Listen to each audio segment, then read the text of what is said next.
Bonjour à toutes et à tous et bienvenue sur la chaîne YouTube d'éducatif.fr. Alors je vous remercie de vous abonner si vous voulez accéder à toutes nos vidéos YouTube et pouvoir mettre un petit peu des likes dans les commentaires.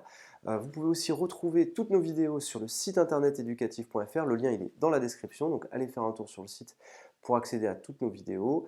A tout de suite juste après l'intro.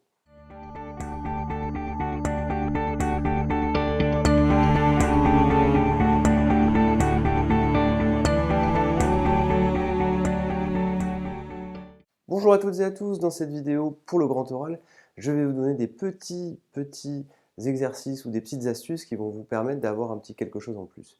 Alors, lors du grand oral, souvent vous aurez affaire à ce qu'on appelle des problèmes de modélisation. Alors, il y a des mots-clés à utiliser et c'est ce qu'attend le jury. Alors, qu'est-ce qu'un problème de modélisation?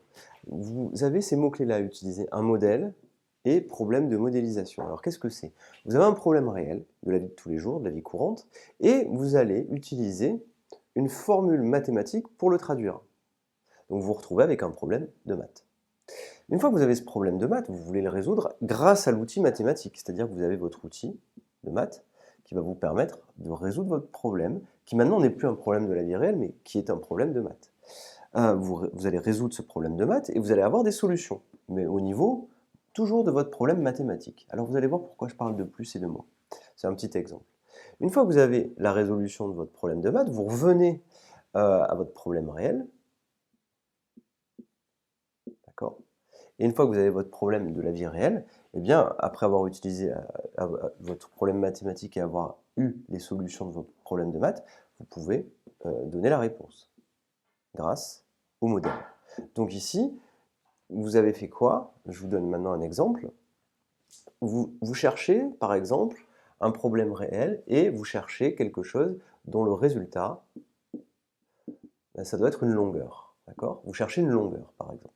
La hauteur, par exemple, d'une pyramide.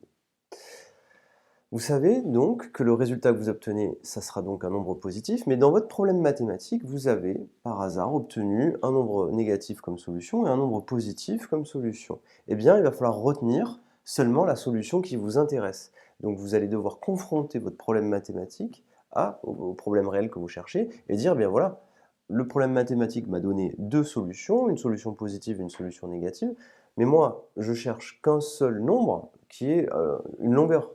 Donc seul m'intéresse le nombre positif. Voilà en quoi le modèle nous a servi. Donc vous voyez bien l'idée, c'est qu'il faut confronter le modèle mathématique au problème réel et utiliser le mot-clé modélisation, c'est un mot qui est attendu. Je vous remercie et à très bientôt pour d'autres conseils sur le grand oral en maths. À bientôt.